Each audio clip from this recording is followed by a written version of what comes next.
श्रीगणेशाय नमः। कनकधारास्तोत्रम् अङ्गम् हरेर्पुलकभूषणमाश्रयन्ति भृङ्गाङ्गनेव मुकुलाभरणम् त्वमालाम् अङ्गे कृताखिल विभूतिरपाङ्गलीला माङ्गल्यदास्तु मम मङ्गलदेवतायाः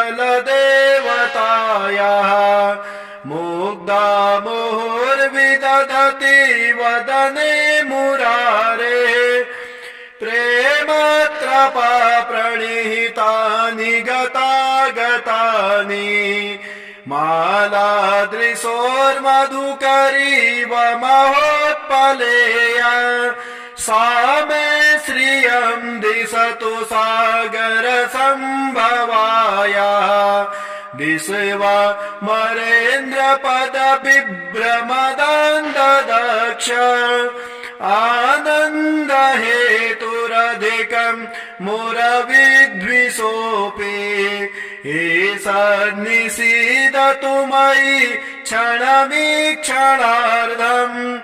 इन्दीवरोदरसहोदरमिन्दिराया आमीलिताक्षमधिगम्य मुदा मुकुन्दम् आनन्दकन्दमणिमे समनङ्गतन्त्रम् आकेकरे स्थितिकनि निकपाक्षनेत्रम् भूत्यै भवेन्मम भुजङ्गशयाङ्गनायाः बाहुवन्तरे मधुजितः श्रितकौस्तुभेया हारावलीवहरणी लमयी विभाति कामप्रदा भगवतो पिकटाक्षमाला कल्याणमावहतु मे कमलालयाया कालाम्बुदालिललितो रसिकैटभारे धाराधरे स्फुरति या तडदङ्गनेवा मातुः समस्त जगताम् महनीयमूर्तेः भद्राणि मे दिशतु भार्गवनन्दनाया प्राप्तम् पदम् प्रमथतः खलु यत्प्रभावात् माङ्गल्यभाजि मधुमाखिनि मन्मथेन मय्यापते तदिहमन्तरमीक्षणार्धम् मन्दालसं च मकरालयकन्यकाया दद्यादयानुपवनो द्रविडाम्बुधाराम् अस्मिन्न किञ्चन विहङ्गसे सौविसर्णे दुष्कर्म घर्ममपनीयचिराय दूरम् नारायण प्रणयनि नयनाम्बुवाः इष्टाविशिष्टमतयो पियया ददृष्ट्या त्रेवेष्टपदम् सुलभम् लभन्ते दृष्टिः प्रहष्टकमलो दरदीप्तिरिष्टम् पुष्टिम् कृशेष्ट मम पुष्करविष्टराया गिरदेवतेति गरुडध्वज सुन्दरीति शाकम्भरीति शशिशे खरवल्लभेति सृष्टि स्थिते प्रलयके लिषु संस्थितायै तस्यै नमस्त्रिभुवनैकगुरोस्तरुण्यै श्रुत्यै नमोऽस्तु शुभकर्म फलप्रसूत्यै राज्ञै नमोऽस्तु रमणीयगुराणवायै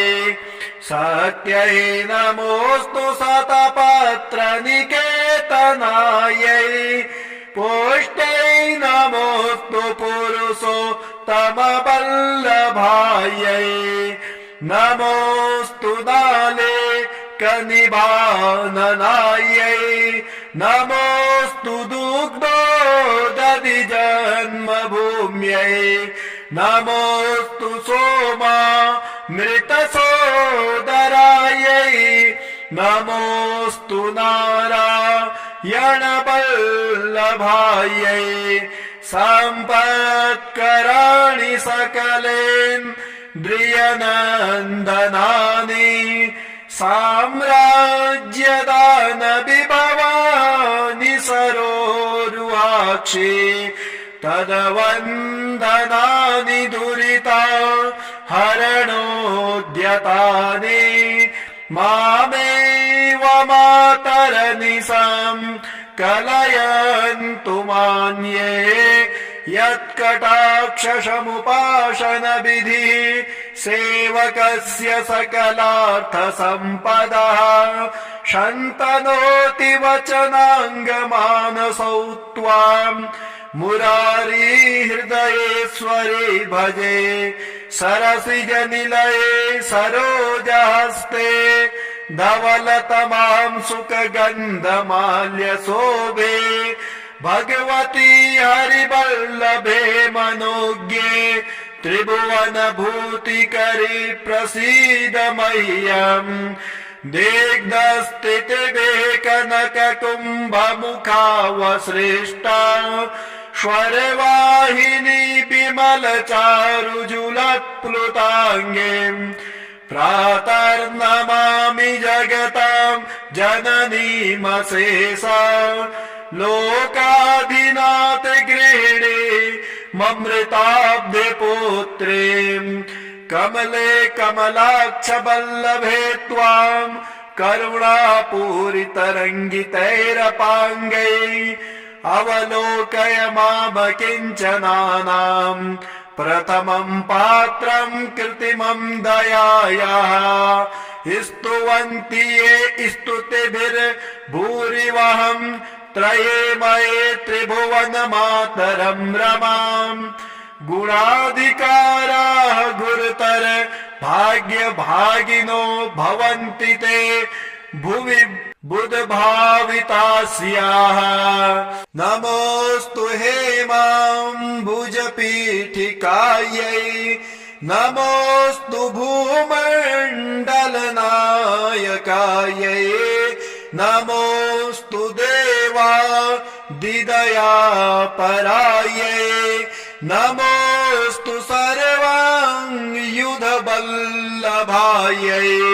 नमोऽस्तु देव्यै भृगुनन्दनायै नमोऽस्तु विष्णोरुरसिस्थितायै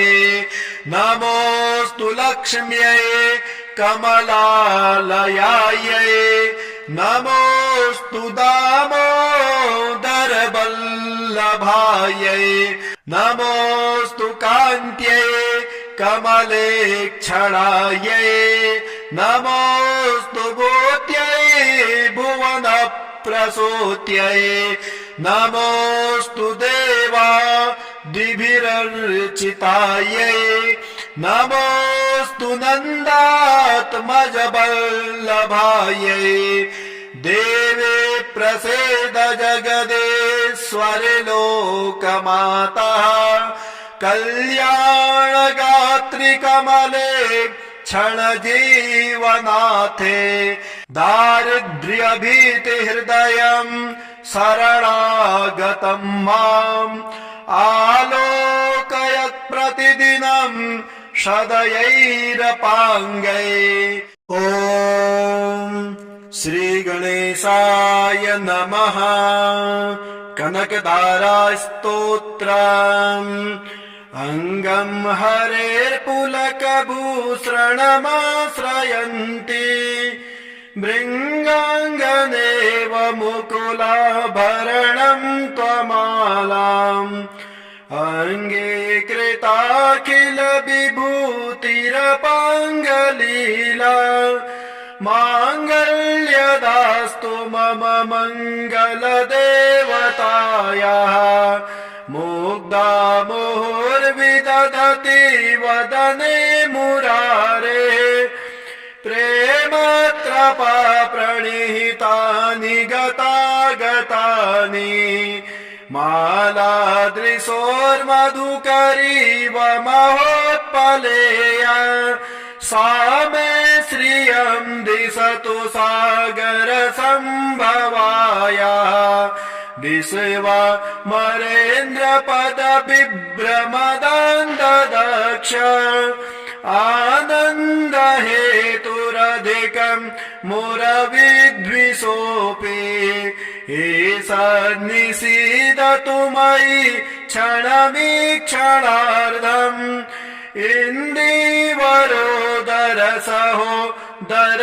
इन्दीवरोदरसहोदरमिन्दिराया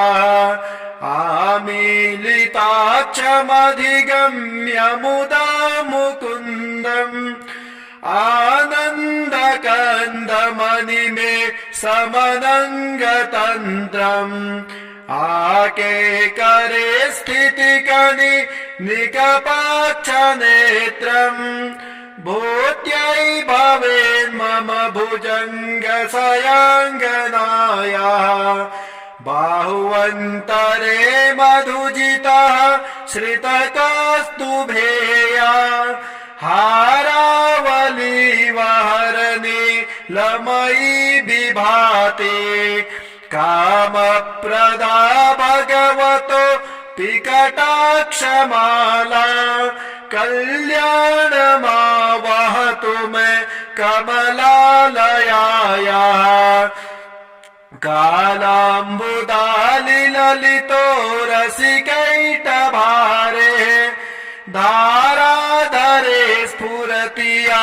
तडदङ्गनेवा मातुः समस्तजगतां महनीयमूर्तेः भद्राणि मे दिशतु भार्गवनन्दनाया प्राप्तं पदं प्रमथतः खलु यत्प्रभावात् माङ्गल्यभाजि मधुमाथिनि मन्मथेन मय्यापते तदिहमन्तरमीक्षणार्धम् मन्दालसं च मकरालयकन्यकाया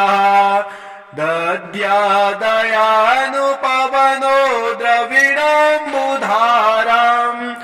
अस्मिन्न किञ्चन विहङ्गसे सौविसर्णे दुष्कर्म गार्ममपनीयचिराय दूरम् नारायण प्रणयनि नयनाम्बुवाः इष्टाविशिष्टमतयो पियया ददृष्ट्या त्रेविष्टपपदं सुलभं लभन्ते दृष्टिः प्रहष्टकमलो दरदीप्तिरिष्टम् पुष्टिं कृशेष्टमम पुष्करविष्टराया गिरदेवतेति गरुडध्वज सुन्दरीति शाकम्भरीति शशिशेखरवल्लभेति सृष्टि स्थिते प्रलयके लिषु संस्थितायै तस्यै नमस्त्रिभुवनैकगुरोस्तरुण्यै श्रुत्यै नमोऽस्तु शुभकर्मफलप्रसूत्यै राज्ञै नमोऽस्तु रमणीयगुराणवायै सत्यै नमोऽस्तु शतपत्रनिकेतनायै पुष्ट्यै नमोऽस्तु पुरुषोत्तमवल्लभायै नमोऽस्तु नाले कनिभाननायै नमोऽस्तु दुग्धोदधिजन्मभूम्यै नमोऽस्तु सोमामृतसोदरायै नमोऽस्तु नारायणवल्लभायै सम्पत्कराणि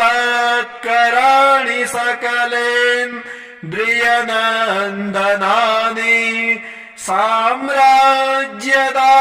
विभवानि सरोरुहाक्षि तदवन्दनानि दुरिता हरणोद्यतानि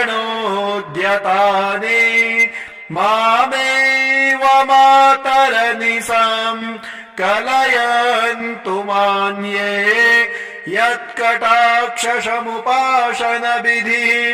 सेवकस्य सकलार्थसम्पदः शन्तनोति वचनाङ्गमानसौ त्वाम् मुरारी हृदयेश्वरे भजे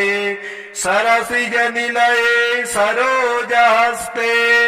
धवलतमां सुखगन्धमाल्यशोभे भगवती हरिवल्लभे मनोज्ञे त्रिभुवनभूतिकरी प्रसीद मह्यम् दिग्धस्थितिभे कनककुम्भमुखावसृष्टा स्वर्वाहिनी विमलचारुजुलत्प्लुताङ्गीम् प्रातर्नमामि जगतां जननीमशेषा लोकाधिनाथ गृहिणी ममृताब्धे पुत्रीम् कमले कमलाक्ष वल्लभे त्वाम् करुणापूरितरङ्गितैरपाङ्गैः अवलोकय मामकिञ्चनानाम् प्रथमम् पात्रम् कृत्रिमम् दयायाः स्तुवन्ति ये स्तुतिभिर्भूरिवहम् त्रयेमये त्रिभुवनमातरम् रमाम् गुणाधिकाराः गुरुतर भाग्यभागिनो भवन्ति ते भुवि बुधभावितास्याः नमोऽस्तु हेमाम्बुजपीठिकायै नमोऽस्तु भूमण्डलनायकायै नमोऽस्तु देवादिदयापरायै नमोऽस्तु सर्वाङ्गयुधवल्लभायै नमोऽस्तु देव्यै भृगुनन्दनायै नमोऽस्तु विष्णोरुरसिस्थितायै नमोऽस्तु लक्ष्म्यै कमलालयायै नमोऽस्तु दामोदरवल्लभायै नमोऽस्तु कान्त्यै कमलेक्षणायै नमोऽस्तु भूत्यै भुवनप्रसूत्यै नमोऽस्तु देवादिभिरर्चितायै नमोऽस्तु नन्दात्मजवल्लभायै देवे प्रसीद जगदेश्वरि लोकमातः कल्याणगात्रि कमले क्षणजीवनाथे दारिद्र्यभीतिहृदयम् शरणागतम् माम् आलोकयत् प्रतिदिनम् सदयैरपाङ्गै ॐ श्रीगणेशाय नमः कनकधारास्तोत्रम् अङ्गम् हरेर्पुलकभूषणमाश्रयन्ति भृङ्गाङ्गनेव मुकुलाभरणम् त्वमालाम् अङ्गीकृताखिल विभूतिरपाङ्गलीला माङ्गल्यदास्तु मम मङ्गलदेवतायाः मुग्धा मुहुर्विदधति वदने मुरारे प्रेमत्रपा प्रणिहितानि गतागतानि मालादृशोर्मधुकरीव महोत्पलेय सा मे श्रियं दिशतु सागर संभवाय विश्वमरेन्द्रपद बिभ्रमदन्ददक्ष आनन्द हेतुरधिकं मुरविद्विषोऽपि ईशन्निषीदतु मयि क्षणमीक्षणार्धम्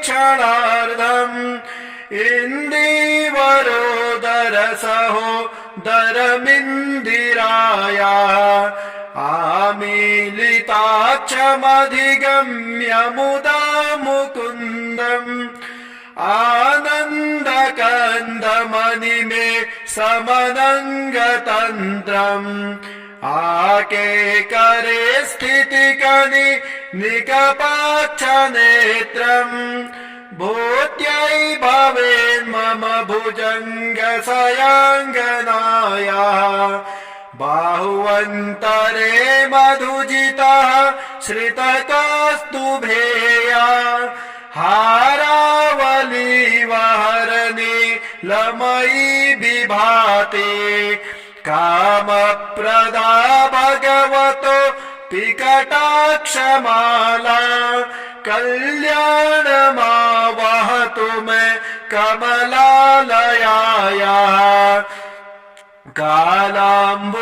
कालाम्बुदालिललितो रसिकैटभारे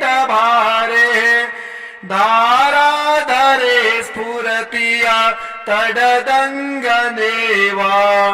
मातुः समस्त जगतां महनीयमूर्तेः भद्राणि मे दिशतु भार्गवनन्दनाया प्राप्तं पदं प्रमथतः खलु यत्प्रभावात् माङ्गल्यभाजि मधुमाक्षिणि मन्मथेन मय्यापते तदिहमन्तरमीक्षणार्धम्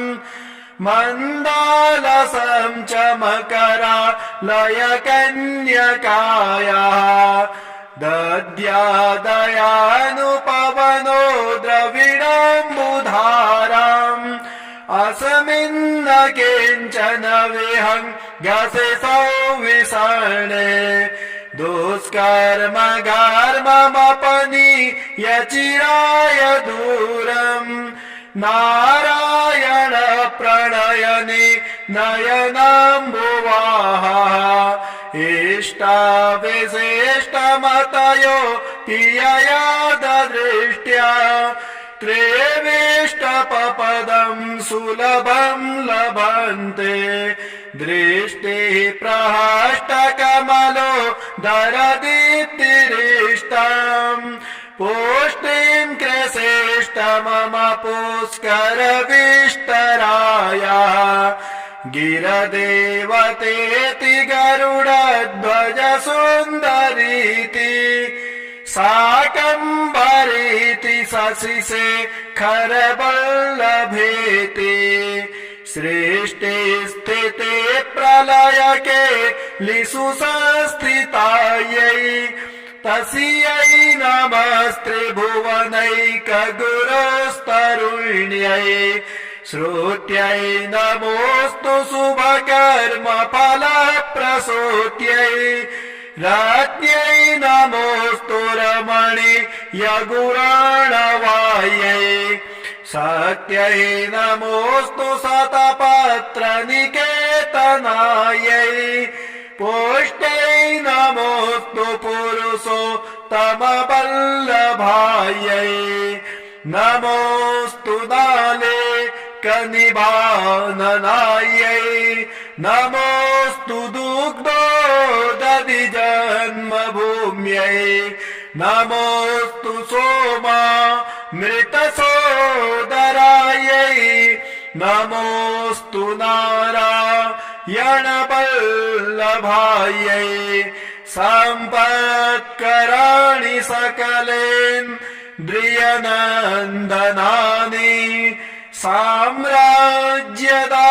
विभवानि सरोरुहा कामाक्षि तद्वन्दनानि दुरिता हरणोद्यतानि मामेव मातरनिशं कलयन्तु मान्ये यत्कटाक्षसमुपासनविधिः सेवकस्य सकलार्थसम्पदः शन्तनोति वचनाङ्गमानसौ त्वाम् मुरारी हृदयेश्वरे भजे सरसिजनिलये सरोजहस्ते धवलतमां सुखगन्धमाल्यशोभे भगवती हरिवल्लभे मनोज्ञे त्रिभुवनभूतिकरी प्रसीद मह्यम् दिग्धस्थितिभे कनककुम्भमुखावसृष्टा स्वरवाहिनी विमलचारुजुलत्प्लुताङ्गे प्रातर्नमामि जगतां जननीमशेषा लोकाधिनाथ गृहिणी ममृताब्धे पुत्रीम् कमले कमलाक्ष वल्लभे त्वां करुणापूरितरङ्गितैरपाङ्गैः अवलोकय मामकिञ्चनानाम् प्रथमं पात्रं कृत्रिमं दयायाः स्तुवन्ति ये स्तुतिभिर्भूरिवहम् त्रयेमये त्रिभुवनमातरं रमाम् गुणाधिकाराः गुरुतर भाग्यभागिनो भवन्ति ते भुवि बुधभावितास्याः नमोऽस्तु हेमाम्बुजपीठिकायै नमोऽस्तु भूमण्डलनायकायै नमोऽस्तु देवादिदयापरायै नमोऽस्तु सर्वाङ्गयुधवल्लभायै नमोऽस्तु देव्यै भृगुनन्दनायै नमोऽस्तु विष्णोरुरसिस्थितायै नमोऽस्तु लक्ष्म्यै कमलालयायै नमोऽस्तु दामोदरवल्लभायै नमोऽस्तु कान्त्यै कमलेक्षणायै नमोऽस्तु भूत्यै भुवनप्रसूत्यै नमोऽस्तु देवादिभिरर्चितायै नमोऽस्तु नन्दात्मजवल्लभायै देवे प्रसीद जगदेश्वरि लोकमातः कल्याणगात्रि कमले क्षणजीवनाथे दारिद्र्यभीतिहृदयं शरणागतं माम् आलोकयत् प्रतिदिनं सदयैरपाङ्गै।